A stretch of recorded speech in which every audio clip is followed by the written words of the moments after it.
All right, it is 5 and we are live. And that's no jive. Oh, I got a special one for you today. You know what's happening. I'm going to let some people get in. Do you hear that? Do you hear the bells? I got the keys to the cage, brother! What could that mean? Hey, is there no one coming out? Oh, here you come. Here you are. There's Danny. Oh, yeah, everybody's ready to break on through. Everybody's ready to break on through. Happy May 3rd to you. It is James Brown's birthday. Good God, y'all. So, I'm going to give an intro to a man that needs no intro. But I do intros so that you know who the hell I'm talking about. So, he is known by many names. He has done many things. He was the guitarist and the driving force behind Seducer.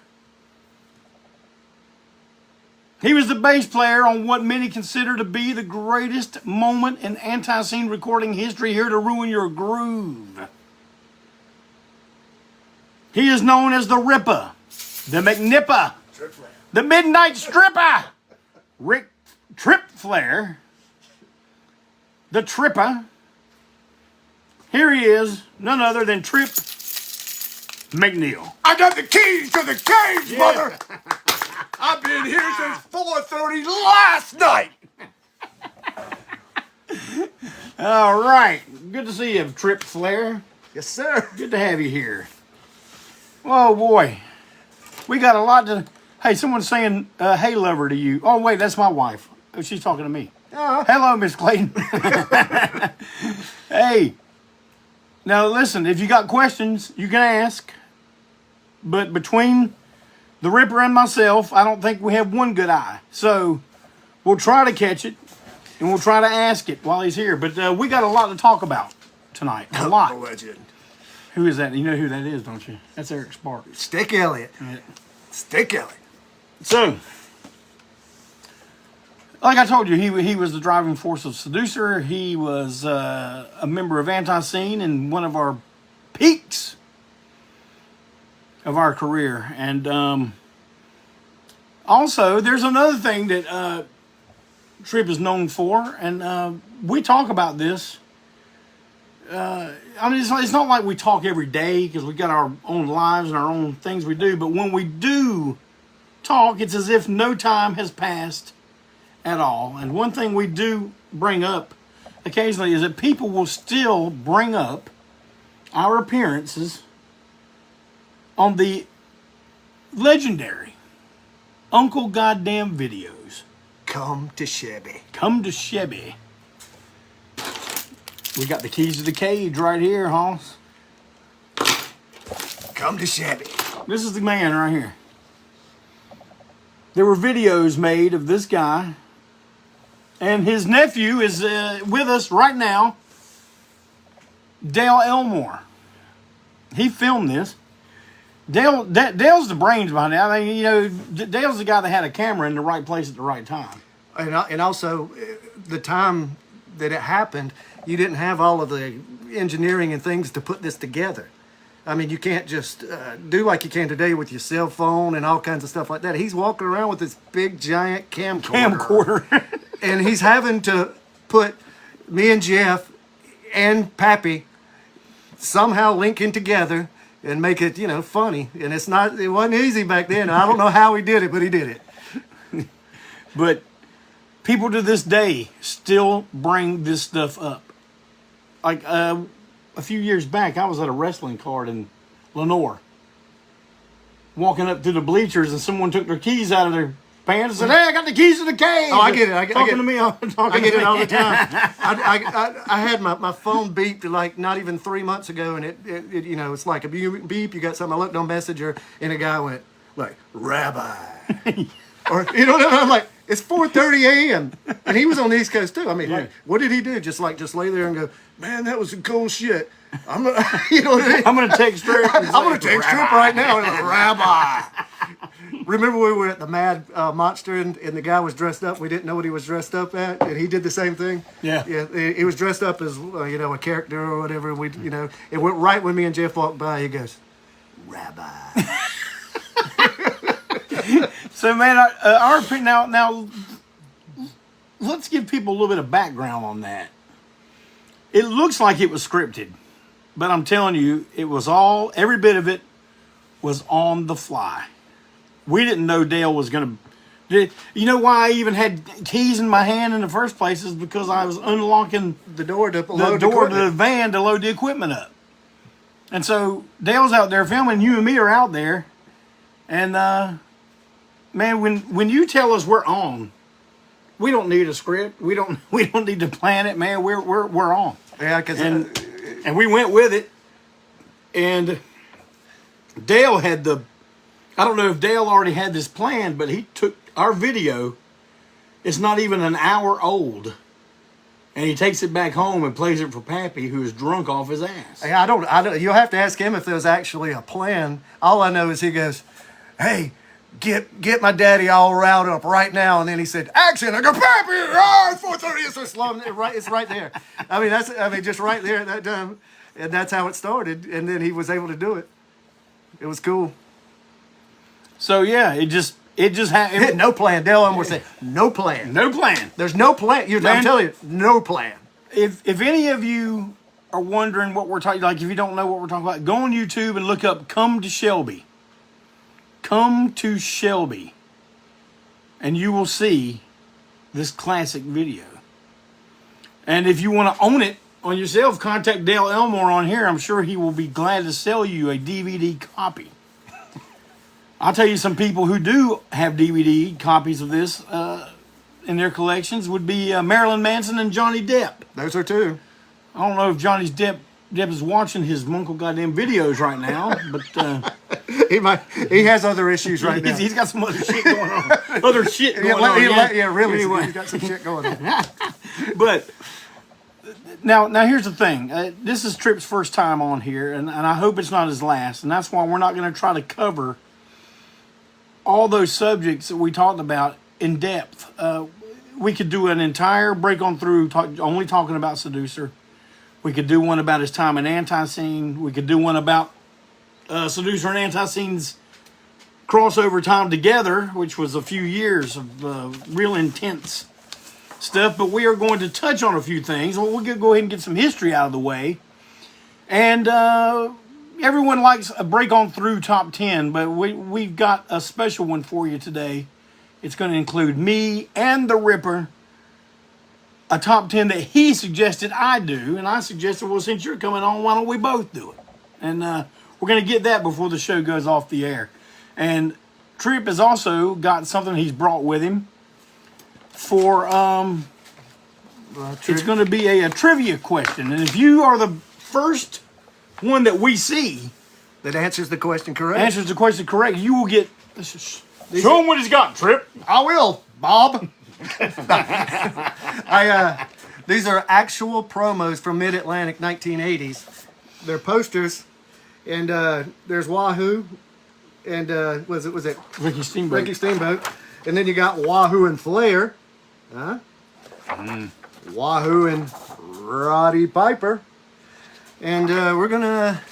So the whole set goes to the winner. The whole set goes to the winner. All three. I put it in a little tube and mail it to wherever I got to mail it tomorrow. So you will send me or Tripp or a message on our thing if you're the winner. We will announce you as the winner on here, so there will be no mistake about it. But I've got a few questions for Tripp. I'm going to ask, and I think you will be interested in here. So, how did you come into this sphere that's known as ANTiSEEN world? Well, the whole thing starts with Joe Young. Rest in peace, Joe. I meet Joe at a record bar in 86, 87. And I don't know Joe's in a band. Joe, if you've talked to Joe Young and you don't know he's in a band, you're not going to know that he's in a band. He never went around announcing it. He's not going to say it. So he'll talk sports with you, he'll talk anything with you, and but you'll never know that he's in the band. So then a couple of years progress. He's over at the Tyvola Repo. I'm living in the apartments. Which is right up the street from where we're at right now. Yep. So I'm over there, and I go visit him, and we talk. I still have no idea that he's in a band, So we talk. He'll talk about anything. We our love of sports, or anything. He loves politics. He loves everything. So, but never once does he go, "Yes, I'm in a band too, Tripp." Okay, you know me. I'm probably in there talking like I've got something going band wise, And little do I know, I show up to the club, and Joe Young is up on stage with ANTiSEEN, and he's doing something with the guitar, and I look over to my buddy and go, "Hey, that's the guy from Repo." I wonder if he's like a sound technician or something. Well, in fact, I don't know what he's doing. The other guys, I don't know. Is he in the band? I said, hell no, he's not in the band. Look at him. That guy's not in a band. So then Joe never leaves the stage and he plays the full set. And I go, he's in the band. He didn't tell me he was in the band. So I got a Repo the next day. You didn't tell me you were in the band. Well, man, you never asked. What is that? You know what? A buddy of mine, Adam Wolf, is on here now. He's also known as Dean of Sods. You know him. He once said that when ANTiSEEN walked on stage, that it looked like the road crew was coming out there to fix shit. Yeah, I saw you and I saw everybody else, and when I saw Joe Young up there, I was like, I don't know why he's here. It made no sense, and he was still wearing the same clothes that he was wearing that day at Repo. I mean, we still had that same jeans and T-shirt on. Yeah, probably a Repo shirt. Yeah, just the same thing. I had just saw him. Mondo Braswell says you're looking like the fifth Armstrong brother today. I'm younger than Brad. I hear that. Yeah, I can see that. I am one of the I don't Armstrongs. think I've ever thought that before, but yeah, you look like you could be a son of Bullet Bob. I'm one of the Armstrongs. Let's see what else we got here. You were giving me some. You played on what many consider to be one of our highest peaks in our career on Here to Ruin Your Groove around '96. Now,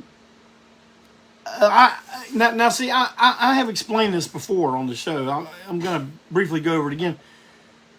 When we looked for new band members, the whole audition process was something we did not look forward to, and we didn't like it, and we didn't do it in many cases. We always tried to pick from within our circle. Because as it has been documented and said by many, we're a difficult band to be in. And I think a lot of that had to do with the dynamic of Joe and myself. But we chose to pick people we liked. Now, would we, like, why else would we get one of the best guitar players in Charlotte and ask him to play bass? You know why? Because we liked him. He was our friend. Tom was looking to make an exit and go on to other things he's doing right now, actually. But, and we like the smooth transition. We don't like a big, having to practice for 6 months. And we called Tripp while we were in Europe and said, Tripp, hey, man, do you want to play opening for the Ramones for us? Sure. Give me the song list. Oh, we gave him a 10-song, 12-song song list. What, we got together one time? Yeah, that was interesting to me because he gave me the song list, and I thought to myself, how are we going to pull this off? I mean, it's the Ramones. I mean, it's at the Ritz. There's going to be 2,000 people there. So I need to learn the songs or whatever. So as I go through it and I play it with a tape, but I'm never playing it with the band yet. So I'm like, because you're in Europe. We're still in Europe. We got the show while we were over there, and Tom wasn't coming back with us. He was staying an extra week. Yep, and and I remember him, getting with me and saying, "Hey, man, you need to do this," So we get like a practice, and I thought we're gonna get 6, 8, 10 practices. Next thing I know, Jeff looks over at me and says, "I think we got it." think we got it. To go play with the Ramones, you know, just off of that one practice. So I said, all right, we're going to try to pull it off. But if you'll ever see a video of that show, which I have seen, I'm constantly looking at Joe because I need to know where he's going, you know, with the notes and stuff. So I'm constantly, instead of looking at a crowd, I'm just like, you know, so to make sure I'm always going to be where I need to be at that. But it worked out great. It was fine. Yeah, we were so jazzed and played so fast that we told the stage manager, so how long is your show? 40 minutes. Okay, great, perfect. The whole thing's done in 30? We ended up doing it in 25, I think. And he's like, "You're killing me." And I was like, "Man, we got a new bass player." Speaking of the new bass player, I'm going to tell that story about your second show. Okay. We're at Doggone in Spartanburg, South Carolina. This is where we used to play before the Minchow brothers opened Zapata's. And then what we all know today as Ground Zero, we played a place called Doggone's. And for whatever reason, I do not know, Joe got blistered on beer. Just on beer. Picture after picture after picture after picture. We get on stage, and man, Joe can't get through one song. One song. I think after about 6 or 7 songs, I just said, "Fuck this, man." We made a lot of noise, knocked all the equipment over, and that was it. And I'm back in the damn office with my hand out. "Where's our money?" And the guy's like, "You only played 20 minutes?" And it's like, really, we only played about 10 minutes. The rest of it was a bunch of racket. But I'm just like, "Hey, you wanted ANTiSEEN, you got ANTiSEEN. And ANTiSEEN's getting ready to leave. Give me the money."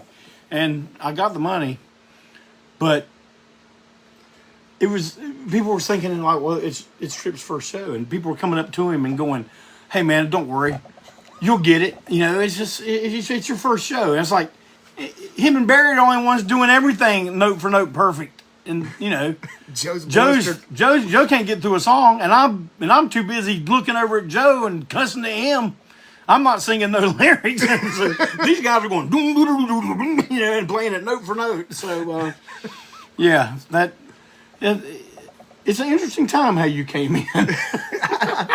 I remember one time speaking of Joe again, he goes, we go to a show or something. I probably only been in the band or whatever, you know, a month to go to like Florida.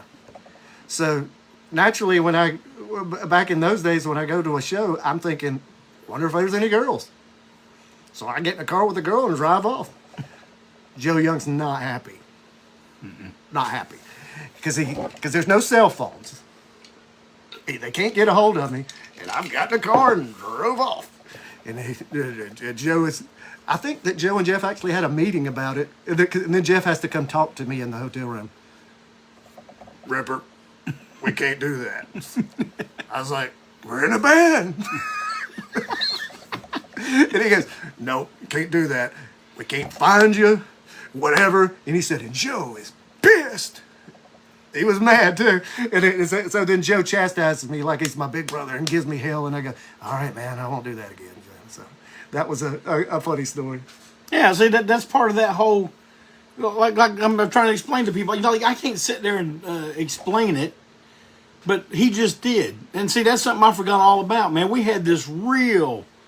We never have been, and we never will be, I guess, your typical touring rock band, man. We did this thing like like it was a drill, you know. Everybody reports to the hotel room. We all get up at the same time. We go eat at the same place. We get in, we ride, you know. We play, we drive all night, you know. And that's how we do it. And it never was like a let's go have fun and party and stuff. That's why we're not. I guess we never considered very fun people. Of course, sometimes the fucking wheels went off of everything, and you know. But I mean, mainly, I remember your time in the band being one of my favorite times. You know, the tour in Europe was a blast. You were injured, but Oh, it's But still fun. we still had a great time. Man, I told the story about the Tiger Bomb on here one time. Well, we were trying anything, I guess. Stick it anywhere. Maybe it'll work. I mean, look. Tripp had a tear in his groin. And, and he just rode on a plane for 8 hours. And we're in a hotel room in Amsterdam, and we have a day to rest before a tour starts. And no one's really, we're wore out, man. All we really wanted to do was rest. And Tripp's like, man, I'm in agony, man. I guess, I had the red Tiger Bomb. It's like, this shit's hot. It's hot pepper.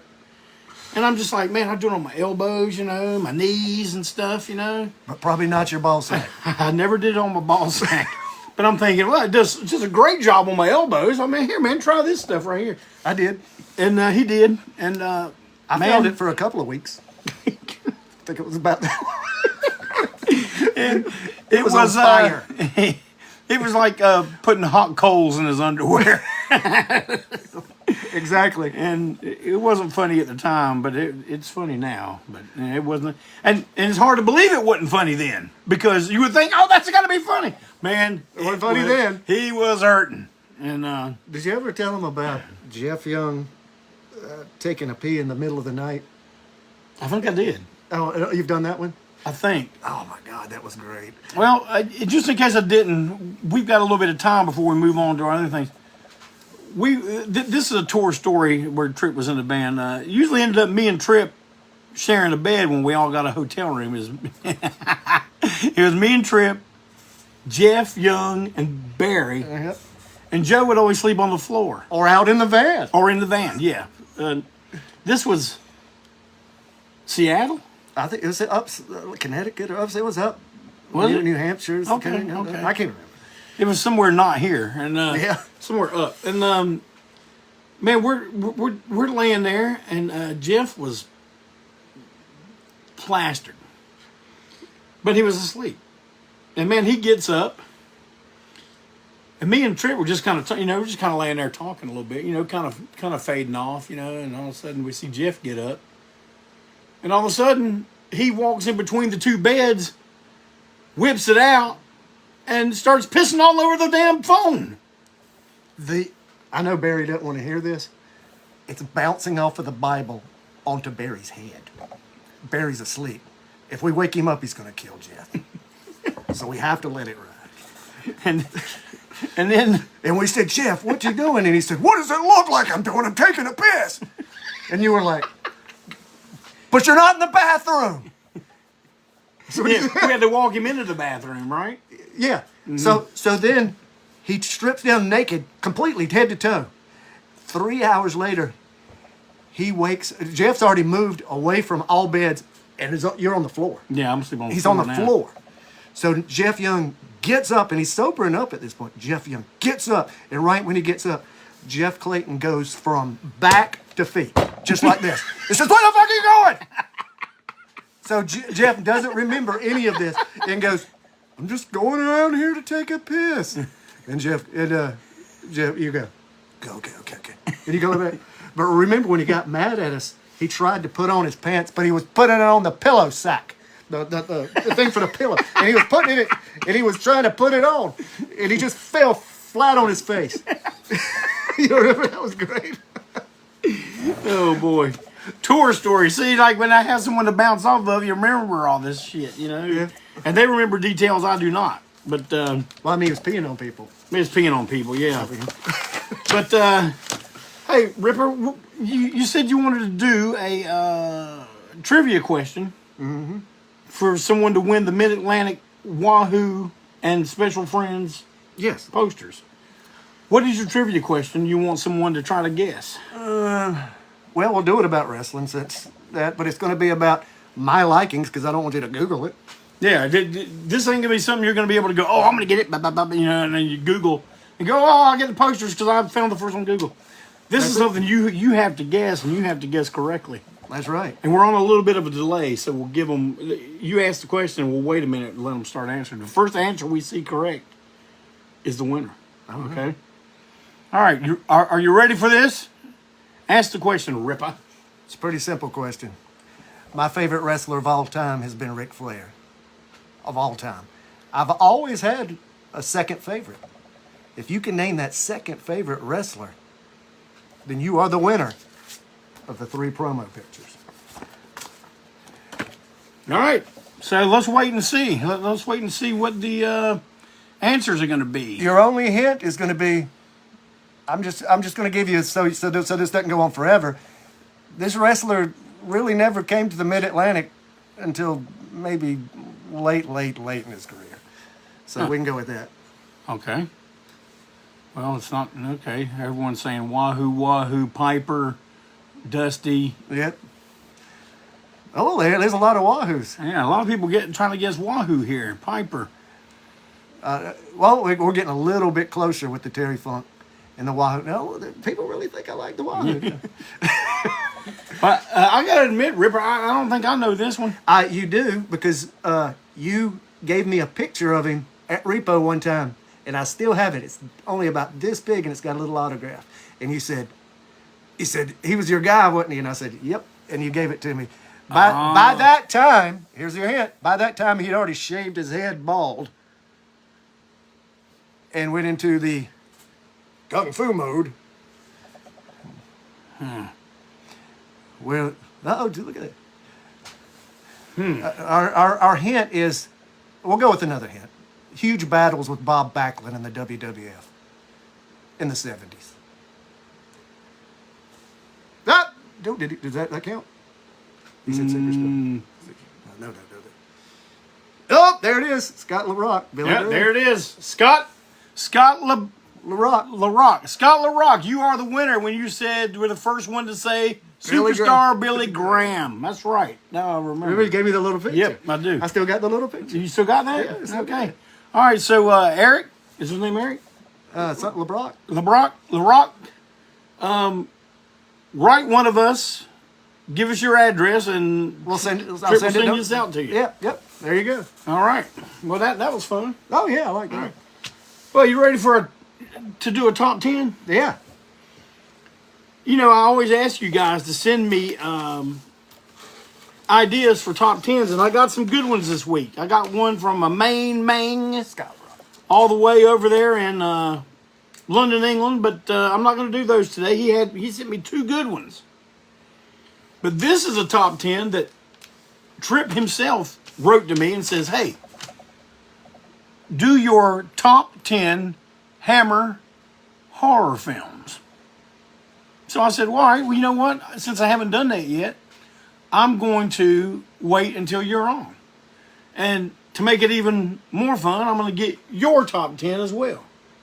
And Hammer, for those of you who don't know, was a English film company. And they didn't do just horror. They did all kinds of stuff. Sci-fi, swashbuckler movies, comedies, detective type films, stuff like that.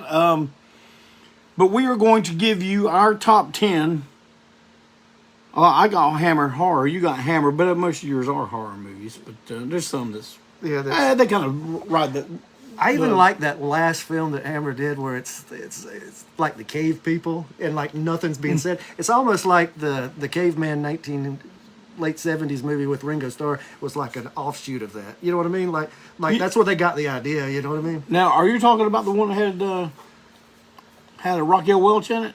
No. Are you talking about the one called Land of Time that people forgot? No, it's very obscure because my wife had bought me a Hammer film collection, a Hammer box, and so I went all the way to the end. Last movie ever. You know what I mean? Of that genre or whatever. Nothing to do with horror, just total prehistoric, right? So I watch it, no audio, just like whatever, and then it reminded me of that Ringo Starr caveman thing, and I was like. All right, well, since you're the guest, Ripper, I'm going to have you go with your top 10 first. Okay. Start with number 10 and go to number 1. Well, I'm going to go with number 10. I'm going to go with an offshoot subsidiary of Hammer, which is Let Me In 2010, the Swedish version. There was an English version, several years after that. Didn't like it. I mean, it was all right, but as usual, the original's better. So I go number 9. I'm going Captain Chronos, Vampire Hunter. A lot of people would have that up higher, but the thing with me in movies is I like creatures. I like, you know. He does like a creature or a shark or an ape or See, you know. See, so as this progresses, there will be animals. Number 8, The Devil Rides Out, 1968. Which had a goat. Yeah, well, there you go. You see? You see how that's working out? Yeah. It's good. Number 7, The Mummy, the 1959 version. With Christopher Lee as the mummy. As the Yeah. Mummy. Hound of the Baskervilles, 1959. Love that movie. Yep. Good. Dracula Risen from the Grave, 1968. That's going to be on a lot of people's list. I'm not as huge of a Dracula guy as most, but that was a great one, of course. And then I like The Reptile, 66, because, well, there's a monster involved. Right. And A giant snake woman. see, and number 3, Horror of Dracula, 1958. That's going to be on a lot of people's top 10. Now, was that just called Dracula when it came Yeah. out in England? I think so. And it changed to Horror of Dracula when it came here. Yeah. Right. And then number 2, Ingrid Pitt, The Vampire Lovers. I think we all know why we like that. Yeah.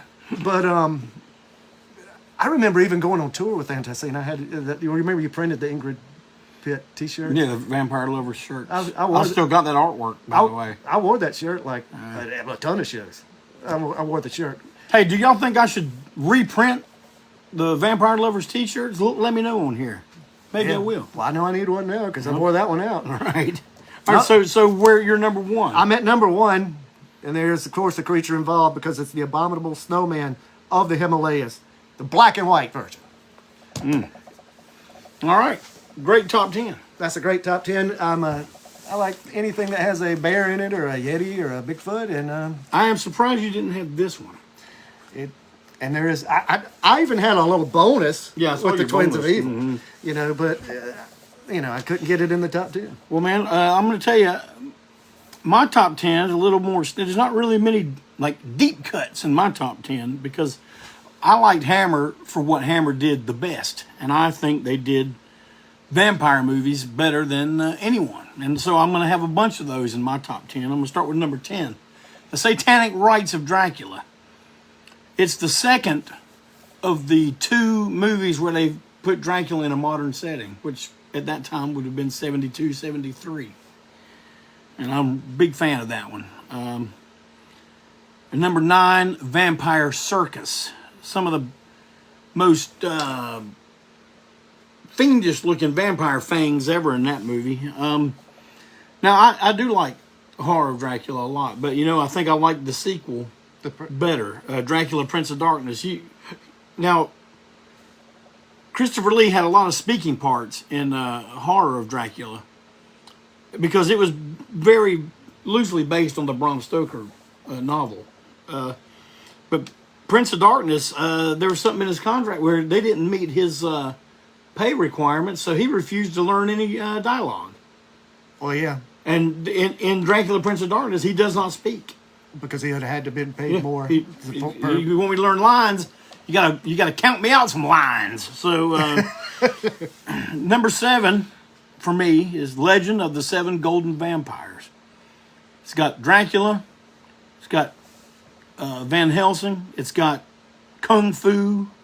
It's got zombie-looking vampires with masks riding horses. What is there not to like? And like all Hammer movies, they had beautiful women in them. And number 6 was also in the Rippers list, Captain Chronos, Vampire Hunter. And if you go back and watch this movie today or this week or this weekend, keep this in mind. Hammer intended for this to be a pilot for a television series. And I don't know how it would have floated over here, but I think it would have been a really good thing. And it probably would, like the Planet of the Apes TV series, it probably would have only lasted 1 season, but it would have sure been good to go back and watch. And they still show the Planet of the Apes TV series like a million years Right. later, as if it needed to continue. Yeah. And we were just behind on our thought process. Right. Number 5 for me, Curse of Frankenstein. Christopher Lee as the monster. Peter Cushing as Dr. Frankenstein. It's an interesting take on that whole Mary Shelley story. If you haven't seen it, you should do yourself the favor. Number 4, and these next 4 for me could almost be an equal tie for number 1. Interchangeable, yeah. Number 4, Curse of the Werewolf, I think is one of the best werewolf movies ever. Oliver Reed as the werewolf. Yvonne Romaine was the female lead, only in the first part of the film. But speaking of the female leads, number 3 for me, Vampire Lovers. We all know why we like that one. It's chock full of beautiful vampire chicks from start to finish. You know. Let's see. Number 2 for me. And this was a tough call, but I had to decide what put my number 1 at number 1. My number 2 is Dracula Has Risen from the Grave. It's probably one of the most violent of those Dracula Christopher Lee movies. And there's an interesting fact about it, and if you ever go back and watch it, keep this detail in mind, and all of you out there too. In this movie, I call this the movie where they say everything twice. Almost every line in this movie is a repeat. For example, they drive the stake into Christopher Lee's heart when he's in the bottom of the bar. They got him in a cellar down there. Well, the guy says, well, the thing was, you have to pray while he's got the stake in his heart, or it's not going to work. So the guy does the thing. When Christopher Lee gets up out of the coffin, you know that picture where he's doing like this and going, that's the famous picture. And the guy goes, pray, pray. And the guy goes, you pray. And then the priest, who's under Dracula's spell, goes, I can't. And I'm just like, man, they're going to say they double everything. And it goes throughout the entire movie. They double every line. It's like, well, we don't have much dialogue. Just say everything twice. Yeah. Just put a little more emphasis on the second one. And that's writing. And I think that's a really cool thing. And if you watch it after hearing me say this, you won't be able to get it out of your head. But my number 1. Can I guess why? Can I guess why that's your number 1? Yeah, go ahead. I think you like the music, the soundtrack. You are correct. My number 1 is Dracula AD 1972. I think it is one of the best movie scores in movie history. That's what I think. You're like, damn, Jeff Clayton, you like some lowbrow shit. But yeah, that's true. The guy that wrote the soundtrack, and I've talked about this before, he was in Manfred Mann's Earth Band.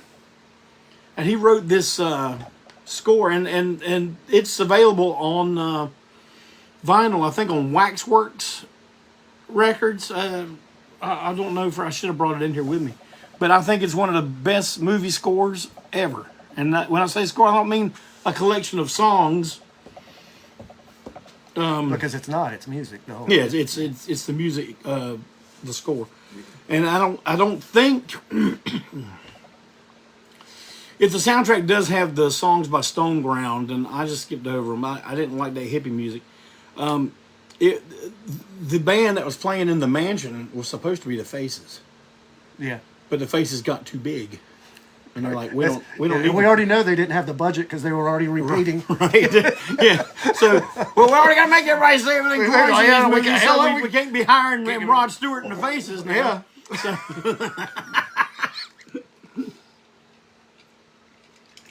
So, anybody got a question for the Ripper? We got about 5 minutes left here, and I've really enjoyed having you here today. Oh, yeah, it's been great. But I'm going to have you back. Of course. And we're going to talk about Seducer. We want to talk more about ANTiSEEN. And that's it. So, if you see, like I told you, we're on a delay, so they're just now hearing me answer the questions. So. Oh, the hippie music. Yeah, hippie music. Hippie. I don't know, man. That many people in a band. It reminds me of that Mad Dogs and Englishmen video with Joe Cocker, man. I don't know. I probably can't say this on Facebook now. Stick Elliott says, will there be another Seducer show? I have no idea.